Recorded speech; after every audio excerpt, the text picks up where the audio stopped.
আচ্ছা, বাড়িতে ইলিশ এলে ইলিশ মাছের মাথা দিয়ে তোমরা কি বানাও? আমি তো আজকে বানিয়েছিলাম বাঁধাকপি ইলিশ মাছের মাথা দিয়ে, আর যেটা খেতে এত সুন্দর হয়েছিল সে আর বলার কথা নয়। তো সিম্পল একটা রেসিপি, সবাই যেন বানাতে, তাও আমি কিভাবে বানাই সেটাই শেয়ার করছি তোমাদের সাথে। প্রথমে কেটে রাখা বাঁধাকপিটা প্রেশার কুকারে অ্যাড করে তাতে দিয়ে দিয়েছি 1 চা চামচ নুন আর জল, আর এটাকে মিডিয়াম আছে একটা আমি সিটি দিয়ে দিয়েছিলাম। অন্যদিকে ইলিশ মাছের মাথা দুটোকে আমি ভালো করে নুন হলুদ মাখিয়ে সর্ষের তেলে ভেজে নিয়েছি। খুব বেশি যে কড়া করেছি তা না, মোটামুটি আর কি ভেজে নিয়ে এটাকে একটা অন্য প্লেটে আমি তুলে নিয়েছি। এরপরে ওই তেলে দিয়ে দিলাম 1/2 চা চামচ গোটা জিরে, তেজপাতা, শুকনো লঙ্কা, দারচিনি আর লবঙ্গ।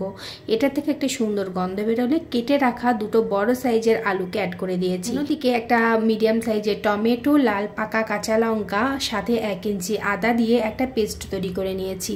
এবার আলুটা ভালোভাবে ভাজা হলে তাতে পেস্ট করে রাখা মশলাটা সাথে দিয়ে দিয়েছি 1 চা চামচ জিরে গুঁড়ো, 1 চা চামচ ধনে গুঁড়ো, হলুদ গুঁড়ো, স্বাদ অনুযায়ী নুন, একটু গুড় দিয়েছি, তোমরা চাইলে চিনিও দিতে পারো। তো সমস্ত কিছু দিয়ে আলুটার সঙ্গে মশলাটা খুব ভালোভাবে এখানে কষিয়ে নিয়েছি আমি। তারপরে মশলাটা থেকে যখন তেল ছেড়ে আসবে তখন ওই বাঁধাকপিটা এখানে অ্যাড করে দিলাম। বাঁধাকপিটা আলু আর মশলার সঙ্গে ভালো করে মিশিয়ে নিয়ে ওপর দিক দিয়ে দুটো কাঁচা লঙ্কা দিয়ে ঢাকা দিয়ে লো ফ্লেমে 5 মিনিট আমি এটাকে রান্না করেছি।